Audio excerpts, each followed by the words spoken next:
Merci à toutes et à tous d'être au rendez-vous du 20h de ce mercredi 19 juin 2019. Bonsoir mesdames, messieurs, voici le sommaire.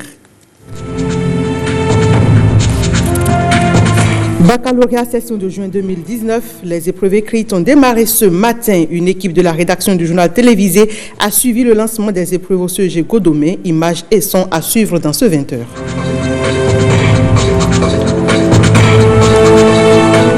Les jeunes entrepreneurs à la découverte des opportunités du Fonds de solidarité africain FSA. C'est à la faveur d'un forum d'échange tenu ce matin à Cotonou. Vous aurez les détails sur la rencontre dans quelques instants.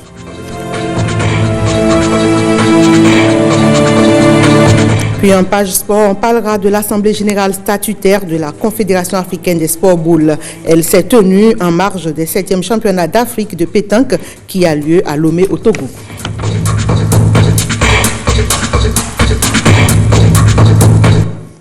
Bonsoir à toutes et à tous. Démarrage de l'examen du baccalauréat session de juin 2019 dans la matinée de ce mercredi sur toute l'étendue du territoire national. Dans le département de l'Atlantique, les épreuves ont été officiellement lancées au CEG de Godomé.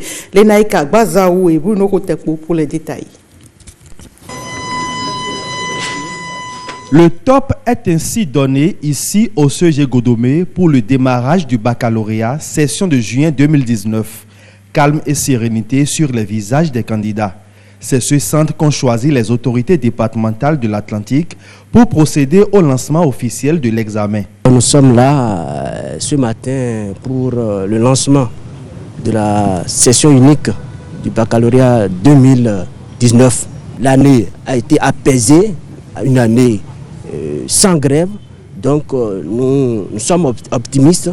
Nous sommes convaincus que le taux de réussite au niveau du baccalauréat sera également amélioré. À l'endroit des candidats, c'est qu'ils composent avec beaucoup de concentration, qu'ils soient détendus. On ne leur proposera rien de nouveau en dehors de ce qu'ils ont déjà fait en classe, les épreuves auxquelles ils sont déjà habitués. On n'ira pas chercher autre chose que celle-là. Et il n'y a pas de raison pour que ça ne se passe pas bien pour eux. Il s'agit d'un examen, il ne s'agit pas d'un concours, n'est-ce pas? Et donc, s'ils travaillent tous bien, ils vont tous réussir. Aux premières heures des compositions, les signaux sont ouverts. Tout augure d'un bon déroulement. Nous sommes venus très tôt avec les épreuves dans la cantine qu'on est allé chercher au commissariat. Et à partir de 7h00, nous avons commencé par lire les instructions aux surveillants de salle. Et après, on a pu envoyer les surveillants en salle, faire le remplacement des surveillants absents. Et nous avons lancé effectivement les épreuves à partir de 8h00. Au total, 21 125 candidats composent dans le département de l'Atlantique, avec un seul objectif, décrocher le premier diplôme universitaire. Dans le département du littoral, tout a également bien démarré. Le préfet Jean-Claude Kodia, accompagné d'une forte délégation, est allé s'enquérir du démarrage des épreuves dans quelques centres de composition. Il en a profité pour rassurer les candidats. Reportage. L'acte numéro 1 de cette première journée de composition au centre du collège d'enseignement général de Zogbo, ce sont les formalités administratives en présence du préfet Jean-Claude Kodia. Bien avant 8 heures, chaque surveillant de salle était à son poste. Le préfet du littoral a saisi l'occasion pour s'adresser aux candidats. Bonne chance à vous. Voilà. À 8 heures, le top de la distribution des épreuves a été donné. Environ 710 candidats qui sont attendus. Tout à l'heure, après les premières épreuves, nous pourrons faire le point et voir ceux qui sont présents et savoir ceux qui sont absents. Ils sont répartis dans 27 salles et c'est la série D qui compose ici. Il y a 30 candidats par salle. L'examen a bien démarré. Vous voyez avec moi que les superviseurs sont en place, les surveillants et puis les élèves sont là. Aucune difficulté n'a donc été enregistrée ce mercredi matin au démarrage des épreuves du bac dans ce centre de composition. Je pense que ce matin, les choses sont dans l'ordre requis et les candidats ont déjà commencé à lire les épreuves. Nous leur avons souhaité du courage. Souhaitons que les résultats soient à la hauteur de toutes ces dispositions qui ont été prises. Je crois qu'en premier lieu, c'est le chef de l'État qu'il faut remercier et tout son gouvernement. Et également, nous devons remercier également les syndicats et pour la compréhension dont ils ont fait preuve, ainsi que leur discipline.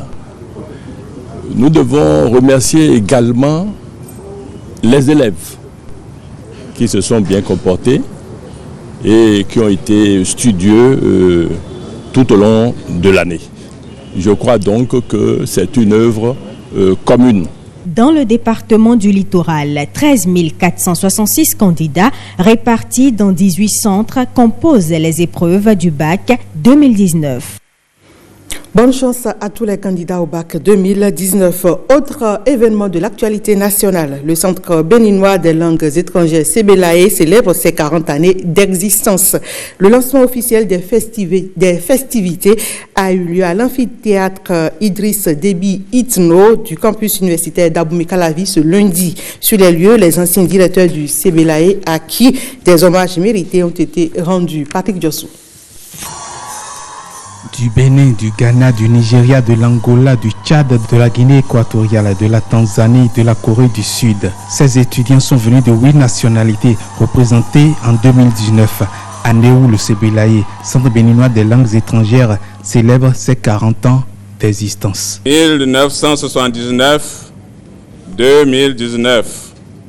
Cela fait en effet 40 ans que naissait le CBLAE, sous l'impulsion des professeurs de l'ex-faculté des lettres, arts et sciences humaines de l'Université nationale du Bénin, devenue aujourd'hui Université d'Abomey-Calavi. Avant moi, 4 directeurs se sont succédés et tels les tresseurs de cordes ont contribué chacun au rayonnement du CBLAE. 1 minute de silence en hommage à titre posthume pour feu professeur Damien Zissou Alahassa, deuxième directeur du CBLAE. Puis 1 heure d'hommage vivant rendu aux autres professeurs pionniers et directeurs du centre. Professeur Guédou, l'esprit entrepreneurial qui vous animait et qui était amorcé dès le départ a inspiré tous vos successeurs qui ont su tisser la nouvelle corde au bout de l'ancienne. Professeur Akora, vous avez réussi, grâce à vos capacités de négociation et de persuasion, à acquérir des sites pour le CBLAE pour le doter d'infrastructures propres. Professeur Tossa, vous avez doté le CBLAE de règlements pédagogiques qui, jusqu'alors, et avec des amendements chaque année, organisent nos enseignements. Les souvenirs affluent. Je veux parler du professeur Guédou et Akora. J'ai été leur étudiant. Le professeur Guédou a été mon maître de mémoire de maîtrise. Les rappels rappliquent. Dans sa vision de développement, le gouvernement de son Excellence, Athanase Guillaume Patrice Talon, président de la République, attache du prix à l'excellence dans tous les domaines et surtout dans le domaine de l'enseignement. Et c'est cette excellence que nous souhaitons au CBLAE pour ses 40 ans d'anniversaire. 40 bougies allumées par cette caravane que ce centre des langues étrangères utilisera pour prendre langue avec les populations du littoral. Il s'est tenu ces 18 et 19 juin à Cotonou un atelier consacré à la revue du secteur de la décentralisation pour le compte de l'année 2018. Il s'agit essentiellement pour les cadres du secteur de faire le point des actions menées et d'envisager des perspectives pour une meilleure gouvernance locale. Reportage. C'est l'heure du bilan de l'année 2018 dans le secteur de la décentralisation. Quelles sont les actions qui ont été menées? Quel a été l'état de santé de la gouvernance locale au cours de l'année écoulée? Les objectifs escomptés ont-ils été atteints? C'est à ce chapelet de questions que répondent ici cadres du ministère en charge de la décentralisation, maires des différentes communes du Bénin et partenaires techniques et financiers. Ces différents acteurs sont tous impliqués dans la mise en œuvre de la politique nationale de décentralisation et de déconcentration PONADEC. Les présentes assises de la revue sectorielle seront essentiellement consacrées à la mise en œuvre de la PONADEC et de ses outils d'opérationnalisation. Dans une démarche véritablement critique, il s'agira d'analyser l'évolution du mécanisme de financement du développement local qu'est le FADEC et les situations liées à l'élaboration des plans 2D et des PDCAD. Nous aurons à faire le bilan de la mise en œuvre des recommandations issues de la revue sectorielle du 11 juin 2018. Échanger sur les performances réalisées au cours de l'exercice 2018 et les défis à relever. Proposer des mesures d'amélioration afin d'asseoir et de renforcer les performances et contributions du secteur dans la mise en œuvre du PC2D.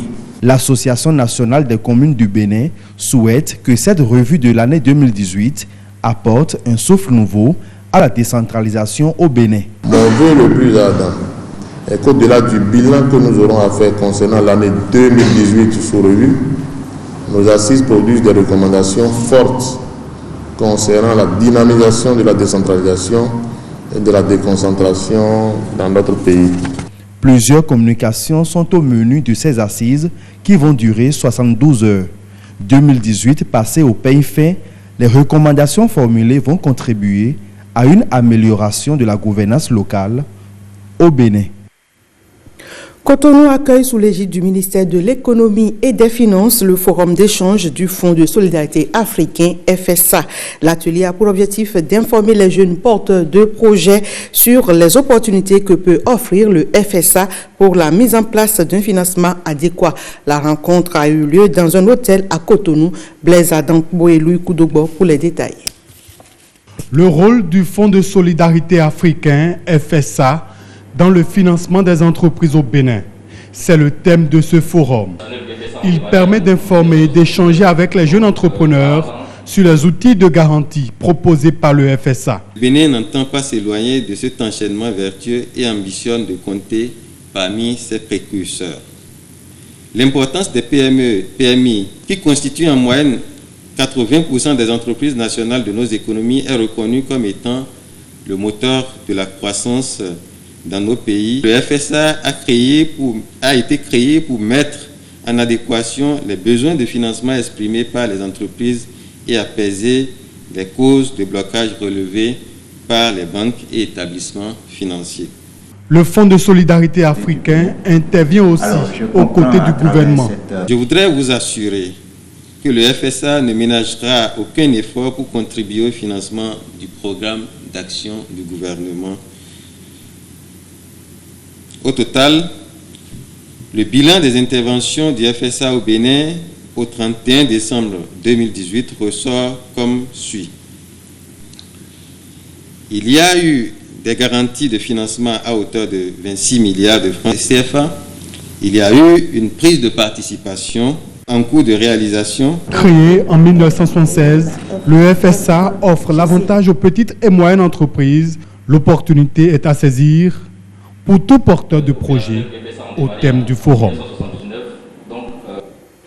La journée mondiale des réfugiés est célébrée le 20 juin de chaque année et par cette journée, la communauté internationale entend marquer la solidarité avec les réfugiés. Et le thème retenu cette année est « Avançons avec les réfugiés ». Écoutons ici le ministre de l'Intérieur qui a adressé un message à l'endroit des réfugiés du Bénin. Il est au micro de Innocentia Ladagwe et Alexis Kenom.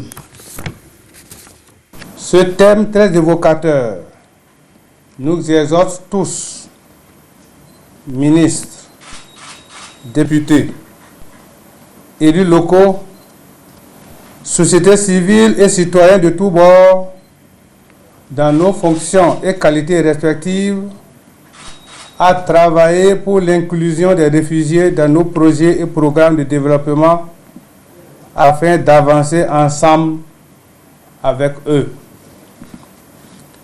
Il est enfin de notre devoir d'aider les réfugiés à reprendre espoir, à redonner un sens à leur vie, à oublier les horreurs des conflits, les persécutions et les violences qu'ils ont subies à cause de leur opinion politique, leur nationalité, leur religion, leur race ou leur appartenance à un groupe social. Au Bénin, la loi confère aux bénéficiaires du statut de réfugié le même traitement que les nationaux en ce qui concerne l'accès à l'éducation, l'attribution des bourses d'études, le droit au travail et les avantages sociaux. À l'occasion de la célébration de cette journée, je voudrais vous rassurer de ce que le gouvernement du Bénin continuera à renforcer au jour le jour votre protection avec l'appui du HCR. Des dispositions sont prises pour l'avènement d'une nouvelle loi sur l'asile et pour une mise en œuvre efficiente du pacte mondial pour les réfugiés adopté par les Nations Unies en 2018. En retour, je vous demande de respecter scrupuleusement les textes de la République et de vous référer aux autorités publiques en cas de difficulté. À l'occasion du lancement de la 5e génération de RAV4, CFAO Motors veut faire vivre son univers à ses clients et ceci à travers des essais et la présentation de toute la gamme SUV et le nouveau 4x4 ainsi que les motos Yamaha. Un événement qui permettra aux clients de tester du bout des doigts les nouveaux véhicules, principalement le Toyota Rush et le Fortuner. C'est un public reportage signé Christelle Tongodo. Avec un intérieur haut de gamme, une transmission 4x4 sophistiquée et des systèmes de sécurité à la pointe des dernières technologies, le tout nouveau RAV4 Toyota s'impose majestueusement. Après quelques minutes d'essai, ses clients témoignent. Comme vous pouvez le constater, c'est un véhicule d'abord assez confortable, doux à la conduite, résistant. C'est un véhicule qui répond carrément à toutes les exigences que nous, les clients, ont, nos exigences envers le concessionnaire CFAO. Donc, sincèrement, je suis fier de ce modèle de RAV4 2019 qui est sorti nouvellement. Au niveau, par exemple, du plafond, on a constaté que la climatisation est doublée. Et puis, on n'aura pas de difficultés lorsqu'on est dedans pendant la chaleur, tout ça. Là. Et puis, il y a aussi de nouveaux systèmes qui sont intégrés dans le véhicule. Par exemple, lorsqu'on fait la marche arrière, on n'a pas besoin de tourner la tête pour regarder ce qui se passe, mais en regardant dans la caméra, on sait ce qui se passe et on sait comment on va s'arrêter. Oui. Donc moi, j'apprécie bien. Le concessionnaire CFAO Motors expose au total 6 modèles de RAV4 2019. Leur prix varie entre 22 900 000 à 31 900 000 francs CFA. Le Toyota Rush est doté d'une clé électronique qui permet au conducteur de le démarrer à distance. Aussi dispose-t-il de nombreuses fonctionnalités. Le RAV4 2019 a en effet totalement évolué par rapport à la génération précédente. Les ingénieurs ont fait un énorme travail pour pouvoir améliorer en tout point ce nouveau RAV4.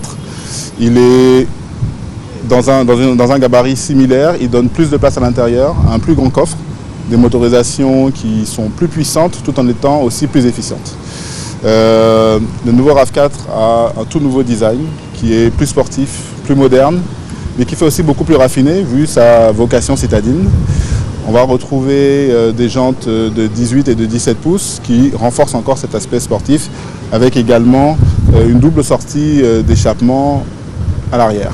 À l'intérieur, le travail a été aussi conséquent avec une toute nouvelle planche de bord totalement redessinée pour être ergonomique et permettre aux conducteurs de se trouver très à l'aise. Et l'espace arrière a été agrandi, permettant aussi plus de place dans l'habitacle. Et enfin, le coffre a agrandi de 80 litres. Au niveau des équipements, la voiture dispose de caméras de recul, de démarrage sans clé, du toit ouvrant, en tout cas toutes les options qu'on peut attendre d'un véhicule de ce standing. Les nouveaux véhicules restent disponibles à l'essai tout le mois de juin et de juillet à CFAO Motors. Les clients sont invités à faire le déplacement pour découvrir et redécouvrir ce nouveau bijou. 2 éléphants hors du parc du Doulvé. Les pachydermes, source de différents commentaires sur les réseaux sociaux et dans les villages, sont dans les voisinages de Ouara, commune de Gogounou. L'administration du parc et l'inspection forestière de l'Alibori suivent leur parcours. Elles profitent pour sensibiliser les populations des villages et hameaux. Reportage Judicaël Aena, Aziz Alagbe.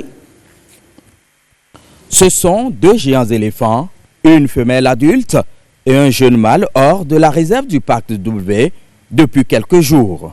Les 2 bêtes parcourent la région de l'Alibori, passant à proximité des villages et des champs.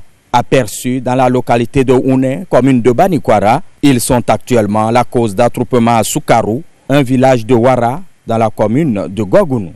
L'administration du parc et l'inspection forestière sensibilisent donc. Il ne faut pas qu'il y ait de victimes aussi bien au sein des populations qu'au sein des animaux. Ces animaux, comme vous le savez, c'est beau à voir, tout le monde veut voir, mais vraiment il faut s'en méfier. C'est vrai. Il faut être suffisamment loin pour voir ce que vous pouvez voir. Même si les animaux passent dans vos champs, vous ne pouvez pas aller les renvoyer ou bien les bousculer, non. D'accord? Ne pas trop s'attrouper, les lancer des objets, les approcher très tôt pour vouloir prendre des photos, faire du bruit pour pouvoir les éloigner, non. Vous restez tranquille et vous les laissez passer, le reste on va gérer ensemble. Donc ils ont quitté le parc, ils font les tours, ils sont à notre niveau ici. Ils vont continuer encore leur chemin.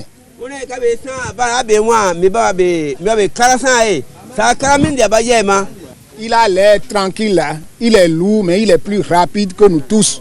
Bientôt la nuit va tomber, il faut éviter de faire les observations la nuit.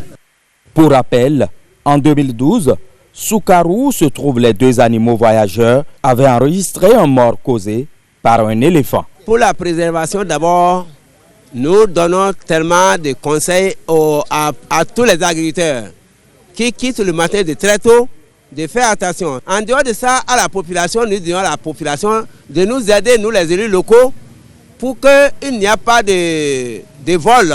S'il y a peut-être un braqueur ou bien un chasseur qui pourra venir vers ces animaux dans la nuit, de venir rapidement pour nous signaler et aussi nous allons toucher l'administration forestière. Après une séquence de questions-réponses, les populations savent désormais comment protéger et éviter au maximum les géantes bêtes. En sport, je vous l'annonçais en titre, la Confédération africaine de sport boule a mis à profit les 7e championnats de pétanque à Lomé pour tenir son assemblée générale statutaire.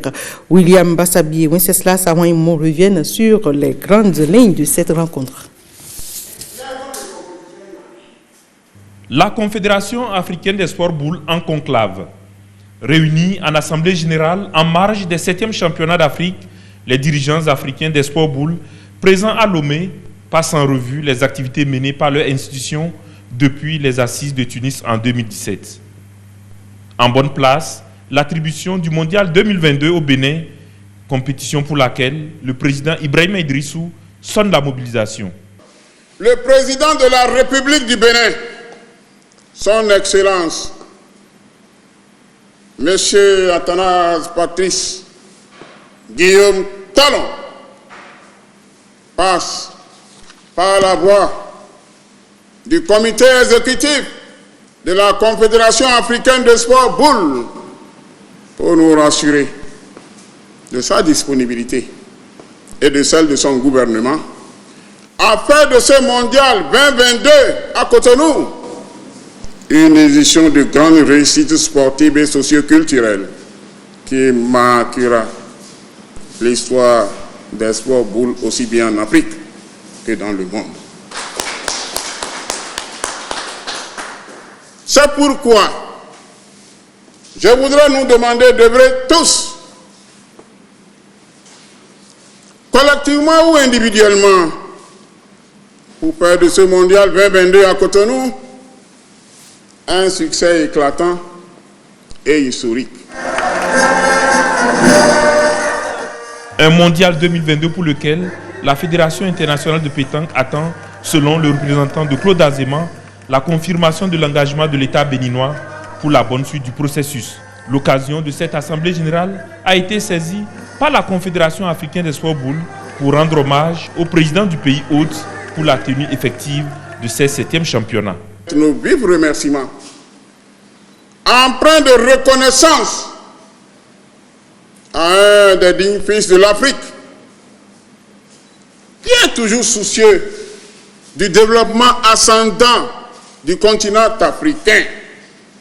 J'ai nommé Son Excellence, Monsieur le Président de la République togolaise, Esso Zimnafor Eyadema, sans le soutien paternel duquel les présentes manifestations sportives n'auraient pas eu lieu.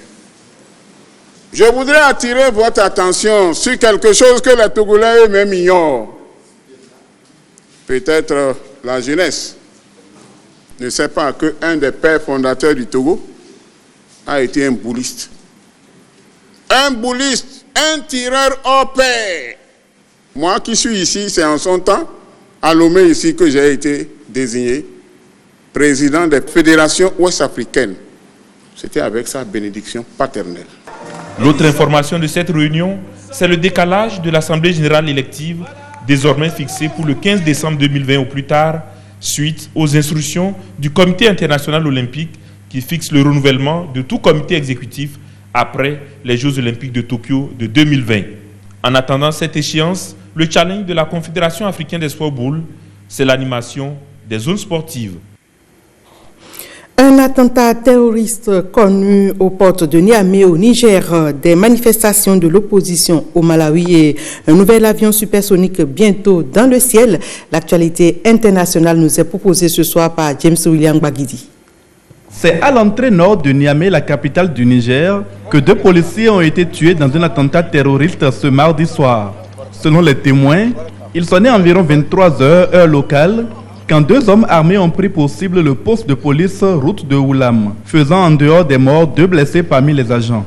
Les 2 assaillants ont pu s'échapper en dépit d'une vaste opération de ratissage entreprise par les forces de défense et de sécurité nigériennes, rapidement arrivées sur les lieux. Le Niger, voisin du Mali, où sévissent plusieurs groupes armés depuis de nombreuses années, avait pourtant annoncé avoir déjoué de multiples attentats ces derniers mois. Cette dernière attaque en date n'a pas encore été revendiquée. L'actualité internationale ce jour nous conduit également au Malawi. Dans ce pays d'Afrique australe, c'est ni plus ni moins que l'annulation de la présidentielle du 21 mai dernier que des centaines de membres du principal parti d'opposition, le Parti du Congrès du Malawi, se sont mobilisés dans les rues pour exiger. Au cours d'une marche qui les a conduits vers le siège du Congrès constitutionnel à Lilongwe, les manifestants scandaient des slogans hostiles à l'élection de Peter Mutharika. Leur leader Lazarus Chakwera a dénoncé les irrégularités qui, selon lui, ont entaché ce scrutin. Finissons par la France où l'avion supersonique Concorde a peut-être trouvé son successeur. 50 ans après le premier vol du Concorde, la compagnie américaine Boom a exposé au salon aéronautique du Bourget son projet d'avion supersonique commercial. Appelé Ouverture, l'avion en question sera capable de rallier New York à Paris en 3 h 15 minutes seulement à une vitesse de Mach 2.2, soit 2 fois la vitesse du son. Le premier vol de ce futur bijou de technologie pourrait avoir lieu à l'horizon 2025-2027. Ouverture devrait pouvoir transporter jusqu'à une 50aine de passagers. Et c'est tout pour ce 20h. Merci mesdames, messieurs de nous avoir suivis.